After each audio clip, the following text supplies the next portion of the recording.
Hello everybody and welcome to Sports Étouffée. I'm your host Logan Graffitt, and on today's show, why the Pelicans should look into acquiring veteran point guard Chris Paul.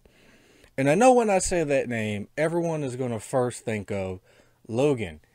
He is up there in age. Why do we need an older point guard? Why do we need this? Why not just stay younger and get younger? But here's my reasoning. You look at the Suns this year. Not even the Pelicans, just look at the Suns for a second. And the Suns were a much better team with a 38-year-old Chris Paul and Cameron Payne off the bench.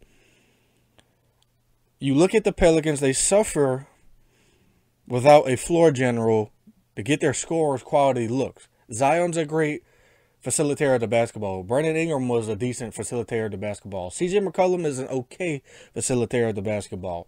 And if you look at both teams, Devin Booker is not a point guard. CJ McCollum is not a point guard. You look at where the Suns struggled this year, they was looking for that floor general. They did not have that with Devin Booker on the court. Now, is Chris Paul up there in age? Yes. Yes, he is. But Pelicans are in the market for a point guard. Should that be a younger one? Yes, I do think they should get younger at every set. Any chance that they get to get younger, I think they should. But even this year, Chris Paul off the bench averaged 10 and 7. That's off the bench for the Warriors. He was hurt for a good portion of the year, but 7 assists, that's something that you can benefit from here on the Pelicans, because Chris Paul, 39, you could sign him to a one-year deal. He retires and finishes where he got drafted and where he started and where he was the most successful, here in New Orleans. It would be a great story to end off his career. He's still a great shooter of the basketball. Still, he shot 44% from the field.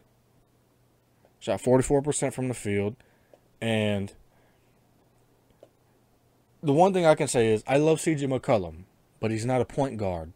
Love Zion, but he's not a point guard. He's kind of like that LeBron point forward, yes, but he still can improve on facilitating the basketball.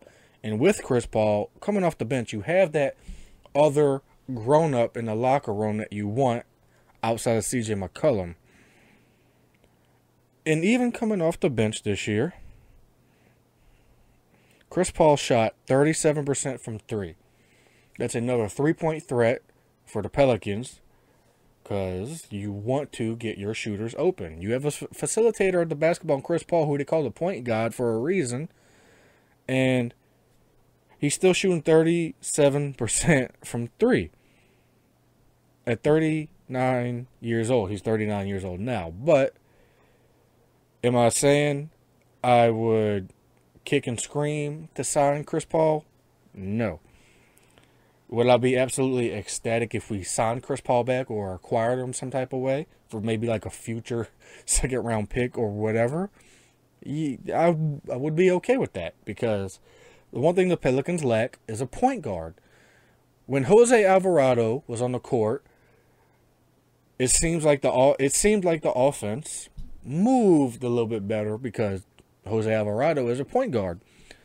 CJ McCollum is a shooting guard. Many know that. That's one of those Dove moments. But I think, and I truly believe, Chris Paul would help benefit, or would help this Pelicans team out, because you go into this offseason with many question marks.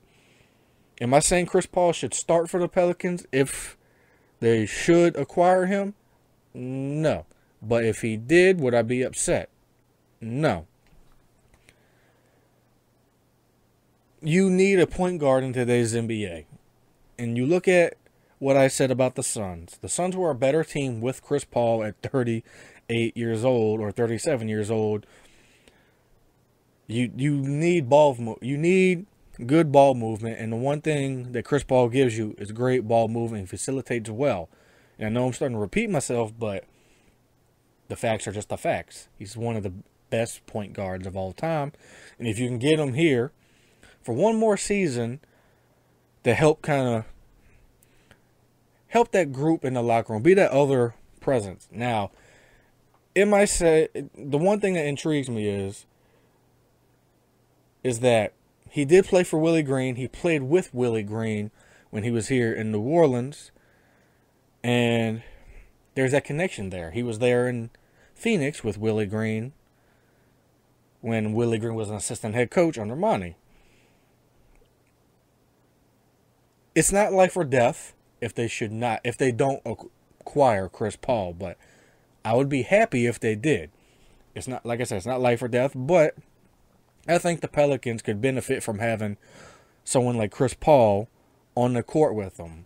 Hypothetically, if Brandon Ingram is gone, maybe you have a hypothetical lineup of, Chris Paul, C.J. McCollum, Herb Jones, Zion Williamson, and a center to be named later. Should that be Nick Claxton or Jared Allen? We don't know. That's for another show.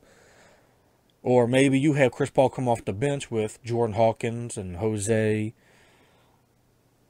and Trey Murphy. It's all the hypothetical lineups are there, and it's interesting. Will he help win you a championship? No. Could he help you on the court now? Yes. So, to answer the question, should the Pelicans looking to acquire Chris Paul? Yes. That's my final verdict. And that is all the time I have here for you guys today on Sports Étouffée. Be sure to like, comment, and subscribe. And don't forget to share this show for today.